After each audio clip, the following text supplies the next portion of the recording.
Hello दोस्तों, हमारे channel कहानी संग्रह में आपका स्वागत है। हमेशा की तरह कहानियों का सिलसिला आज भी शुरू करते हैं, मेरी यानी सिया राही की आवाज़ में। किसी गांव में शंकर नाम का एक कुर्मी किसान रहता था। सीधा साधा गरीब आदमी था, अपने काम से काम, न किसी की लेने में न किसी की देने में। छक्का पंजा न जानता था, छल प्रपंच की उसे छूत भी न लगी थी। ठगे जाने की चिंता न थी, ठग विद्या न जानता था। भोजन मिला खा लिया, न मिला चबेने पर काट दी, और चबेना भर न मिला तो पानी पीकर सो लिया। किंतु जब कोई अतिथि द्वार पर आता तो उसे निवृत्ति मार्ग का त्याग करना पड़ता था। विशेषकर जब साधु महात्मा पदार्पण करते तो उसे अनिवार्यतः संसारिकता की शरण लेनी पड़ती थी। खुद भूखा सो सकता था, पर साधु को कैसे भूखा सुलाता? भगवान के भक्त जो ठहरे। एक दिन संध्या समय में एक महात्मा ने आकर उसके द्वार पर डेरा जमाया।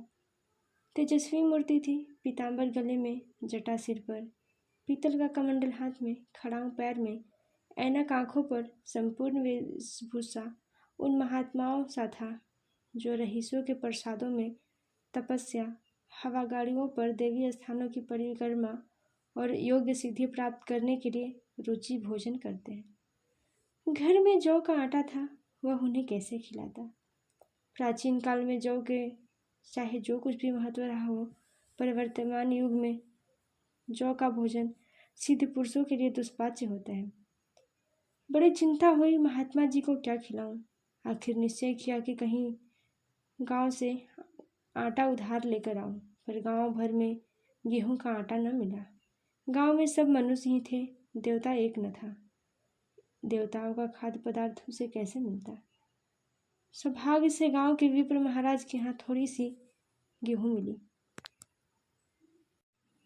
उनसे 1.25 सेर गेहूं उधार लिया और स्त्री से कहा कि पीस दे। महात्मा ने भोजन किया, लंबी तानकर सो गए। प्रातःकाल आशीर्वाद देकर अपनी राह ली। विप्र महाराज साल में 2 बार खलिहानी लिया करते थे। शंकर ने दिल में कहा, 1.25 सेर गेहूं इन्हें क्या लौटाऊं? पंसेरी बदले कुछ ज़्यादा खलिहानी दे दूंगा। वह भी समझ जाएंगे, मैं भी समझ जाऊंगा। चैत में जब विप्र जी पहुंचे तो उन्हें 1.5 सेर पंसेरी के लगभग गेहूं दे दिया और अपने को उरीन समझकर उसकी कोई चर्चा न की। विप्र जी फिर कभी न मांगे। सरल शंकर को क्या मालूम था कि वह 1.25 सेर गेहूं चुकाने के लिए मुझे दूसरा जन्म लेना पड़ेगा। 7 साल गुजर गए। विप्र जी विप्र से महाजन हुए। शंकर किसान से मजूर हो गया। उसका छोटा भाई मंगल उससे अलग हो गया। एक साथ रहकर दोनों किसान थे, अलग होकर मजूर हो गए। शंकर ने कहा कि द्वेष की आग भड़कने न पाए, किंतु परिस्थितियों ने उसे विवश कर दिया। जिस दिन अलग अलग चूल्हे जले, वह फूट फूट कर रोया।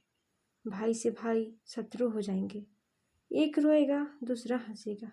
घर से एक मातम होगा तो दूसरे के घर गुलगुले पकेंगे। प्रेम का बंधन, खून का बंधन, दूध का बंधन आज टूट जाता है। उसने भागीरथ परिश्रम से कुल मर्यादा का वृक्ष लगाया। उसने अपने रक्त से सींचा था, उसके जड़ से उखड़ता देखकर उसके हृदय के टुकड़े हो जाते। 7 दिनों तक उसने दाने की सूरत तक न देखी। दिन भर जेठ की धूप में काम करता और रात को मुंह लपेटकर सो रहता। इस भीषण वेदना और दुस्साहस कष्ट ने रक्त को जला दिया और मांस और मज्जा को घुला दिया। बीमार पड़ा तो महीनों खाट से न उठा। अब गुजर बसर कैसे हो?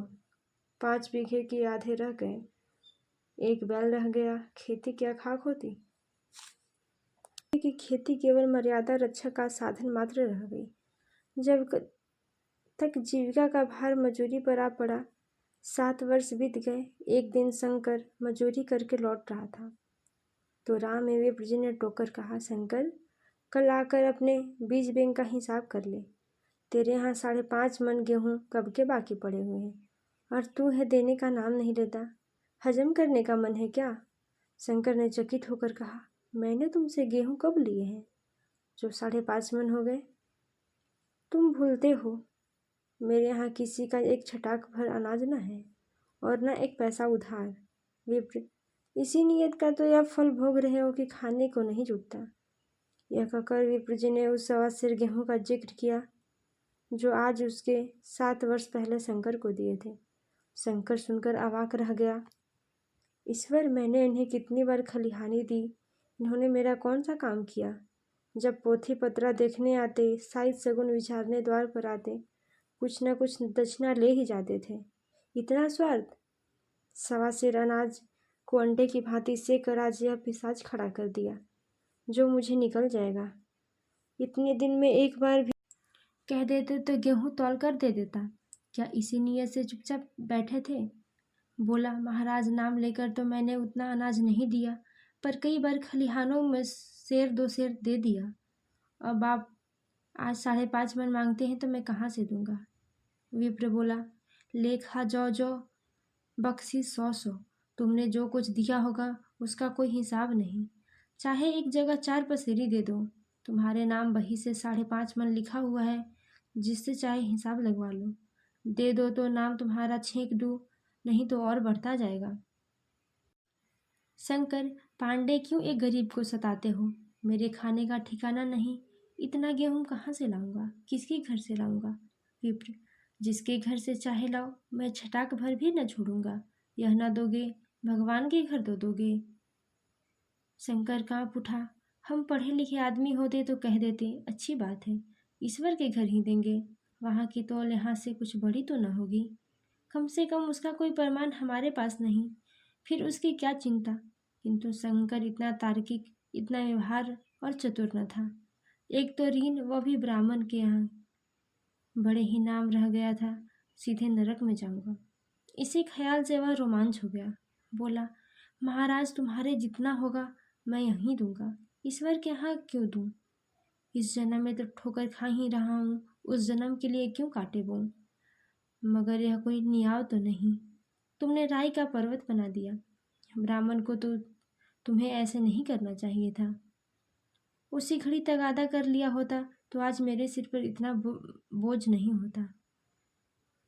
मैं तो दे ही दूंगा, लेकिन तुम्हें भगवान के यहाँ जवाब देना पड़ेगा। विप्र बोला, वहाँ का डर तुम्हें होगा, मुझे क्यों होने लगा? वहाँ तो सब अपने ही भाई बंधु हैं, ऋषि मुनि सब तो ब्राह्मण ही हैं, देवता ब्राह्मण हैं। जो कुछ बने बिगड़ेगी वो संभाल लेंगे।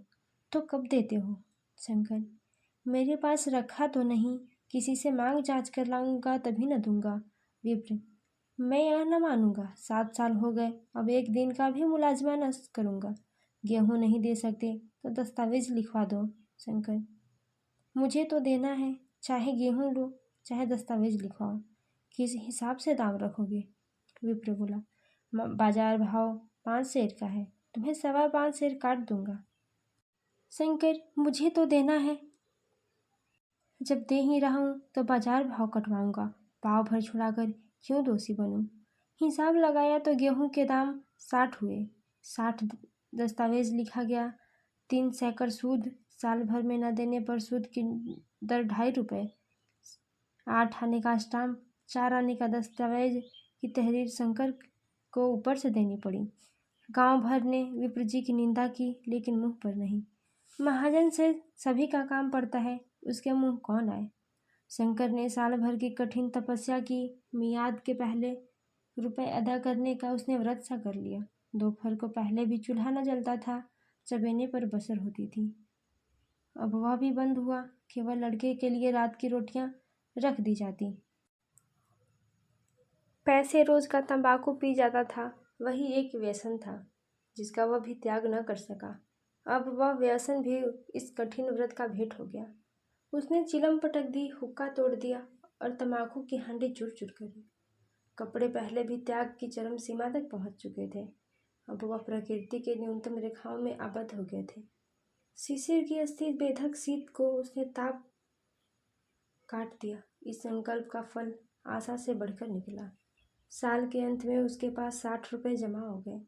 उसने समझा, पंडित जी को इतने रुपए दे दूंगा और कहूँगा, महाराज, बाकी रुपए भी जल्द ही आपके सामने हाजिर करूँगा। 15 रुपए की तो बात है, क्या पंडित जी इतना भी ना मानेंगे? उसने रुपए लिए और पंडित जी के चरणों में अर्पण कर दिया। पंडित जी ने विस्मित होकर पूछा, किसी से उधार लिए हो क्या? शंकर, नहीं महाराज, आपकी असीम से अब की मजूरी अच्छी मिली है। विप्र, लेकिन यह तो 60 रुपए ही है। शंकर, हाँ महाराज, इतने अभी ले लीजिए, बाकी 2-3 महीने में दे दूंगा। मुझे उरीन कर दीजिए। विप्र, उरीन तो तुम जब ही होगे जब मेरी कौड़ी कौड़ी चुका दोगे। जाकर मेरे 15 रुपए और लाओ। शंकर, महाराज इतनी दया करो, अब सांझ की रोटियों का भी ठिकाना नहीं रहा। गांव में हूँ तो कभी न कभी दे ही दूंगा। विप्र, मैं यह रोग नहीं पालता, न बहुत बड़ी बातें करना जानता हूँ। अगर मेरे रुपए तुम नहीं दिए तो आज से 3 रुपए सैकड़ का ब्याज लगेगा। अपने रुपए चाहे अपने घर में रखो, चाहे मेरे यहाँ छोड़ जाओ। शंकर, अच्छा जितना लाया हूँ उतना रख लीजिए, मैं जाता हूँ। कहीं से 15 रुपए और लाने का फिक्र करता हूँ। शंकर ने सारा गांव छान मारा, मगर किसी ने उसे रुपए न दिए। इसलिए नहीं कि उसका विश्वास न था या किसी के पास न था, बल्कि इसलिए कि पंडित जी ने शंकर को छेड़ने की किसी की हिम्मत न थी। क्रिया के पश्चात प्रतिक्रिया नैसर्गिक नहीं। कर साल भर के तपस्या करने पर भी जब ऋण से मुक्त होने में सफल न हो सका तो उसका स्वयं निराशा के रूप में परिणत हो गया।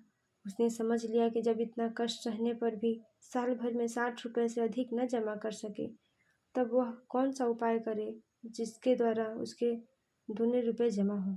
जब सिर पर ऋण का बोझ ही लादना है तो क्या मन भर का और क्या सवा मन का। उसका उत्साह छीन हो गया, मेहनत से घृणा हो गई। आशा उत्साह की जननी है, आशा में तेज है, बल है, जीवन है।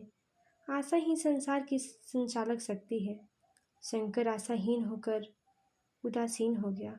वह जरूरतें जिनको उसने साल भर तक टाल रखा था, अब द्वार पर खड़ी होने वाली भिखारिनी न थी, बल्कि छाती पर सवार होने वाली पिशाचनियाँ थीं, जो अपनी भेंट अब द्वार पर न लिए नहीं जाती। कपड़ों में जगतियाँ लगने की भी एक सीमा होती है। अब शंकर को चिट्ठा मिलता तो वह रुपए जमा न करता, कभी कपड़े लाता, कभी खाने की वस्तु। जहाँ पहले तम्बाकू ही पिया करता था, वह अब गांजे और चरस का चस्का भी लगा। उसे अब रुपए अदा करने की कोई चिंता न थी, मानो उसके ऊपर किसी का एक पैसा भी न हो। पहले जड़ी जाता था, अब काम पर न जाने के लिए बहाना खोजता है। इस भांति 3 वर्ष निकल गए। विप्र जी महाराज ने एक बार भी तकाजा न किया। वह चतुर शिकारी की भांति अचूक निशाना लगाना चाहते थे। पहले से शिकारी को भौंकाना उनकी नीति के विरुद्ध था। एक दिन पंडित जी ने शंकर को बुलाकर हिसाब दिखाया। 60 रुपए जो जमा थे वह मिन्हा करने पर अब भी शंकर के 120 रुपए निकले। शंकर, इतने रुपए तो इस जन्म में नहीं दूंगा, इस जन्म में नहीं हो सकते। विप्र, मैं इसी जन्म में लूंगा, मूल ना सही सूद तो देना ही पड़ेगा। शंकर, एक बैल है वह ले लीजिए, मेरे पास और रखा ही क्या है। विप्र, मुझे बैल बधिया लेकर क्या करना है, मुझे देने के लिए तुम्हारे पास बहुत कुछ है। शंकर, और क्या है महाराज। विप्र, कुछ तो है, तुम तो हो, आखिर तुम भी तो कहीं मजूरी करने जाते ही हो। मुझे भी खेती करने के लिए मजूर रखना पड़ता है। सूद में तुम मेरे यहाँ काम कर लिया करो, जब सुविधा हो मूल दे देना। कि अब तुम किसी दूसरी जगह काम करने नहीं जा सकते। जब तक मेरे रुपए नहीं चुका दो, तुम्हारे पास कोई जायदाद नहीं है। तुम इतनी बड़ी गठरी मैं किस एतबार पर छोड़ दूँ। कौन इसका जिम्मा लेगा कि तुम मुझे महीने महीने सूद देते जाओगे, और कहीं कमाकर तुम मुझे सूद नहीं दे सकते तो मूल का कौन कहे। शंकर, महाराज, सूद तो मैं काम करूँगा, पर खाऊंगा क्या। विप्र, तुम्हारी घरवाली है, लड़के हैं, क्या वो हाथ पांव काट के बैठेंगे। रहा, मैं तुम्हें आधा सेर रोज जौ कलेवे के लिए दे दिया करूँगा। ओढ़ने को साल में एक कंबल पालोगे, एक रजाई भी बनवा दिया करूँगा, और क्या चाहिए। यह सच है कि लोग तुम्हें 6 आने देते हैं, लेकिन मुझे ऐसी गरज नहीं। मैं तुम्हें रुपए भरने के लिए रखा हूँ। शंकर ने कुछ देर तक गहरी चिंता में पड़े रहने के बाद कहा, महाराज, यह तो जन्म भर की गुलामी हुई। विप्र, गुलामी समझो चाहे मजूरी समझो, मैं अपने रुपए भराए तुमको कभी नहीं छोड़ूंगा। तुम भागोगे तो तुम्हारा लड़का भरेगा। हाँ, जब कोई नहीं रहेगा तब की बात दूसरी है। इस निर्णय की कहीं अपील न थी। मजूरी का जमानत कौन करता, कहीं शरण न थी, भाग कर कहाँ जाता। दूसरे दिन से उसने विप्र के यहाँ काम शुरू कर दिया। 1.25 सेर गेहूं की बदौलत उम्र भर के लिए गुलामी थी। उस अभागे को अब अगर किसी विचार में से संतोष था तो वह था मेरे पूर्व जन्म का संस्कार है। स्त्री को वे काम करने पड़ते थे जो उसने कभी न किए। बच्चे दाने को तरसते थे, लेकिन शंकर चुपचाप देखने के सिवा कुछ और नहीं कर सकता। वह गेहूं के दाने किसी देवता की श्राप की भांति आज जीवन उसके सिर से न उतरे। शंकर ने विप्र के यहाँ 20 वर्ष तक गुलामी करने के बाद इस दुस्सार संसार से प्रस्थान किया। 120 रुपये अभी तक उसने सिर पर ही सवार थे। पंडित जी ने उस गरीब को ईश्वर के दरबार में कष्ट देना उचित न समझा। इतने अन्यायी न थे, इतने निर्दयी न थे। उसके जवान बेटे की गर्दन पकड़ी। आज तक वह विप्र के यहाँ काम करता है। उसका उद्धार कब होगा, होगा भी नहीं, ईश्वर ही जाने। पाठक, इस वृतांत को कपोल कल्पित न समझिए। यह सत्य घटना है। ऐसे शंकरों और ऐसे विप्रों से दुनिया खाली नहीं है। ऐसे ही दिल को छू जाने वाली कहानी सुनने के लिए हमारे चैनल को सब्सक्राइब करें और शेयर करें तथा अपनी राय कमेंट बॉक्स में रखना न भूलें। Thank you.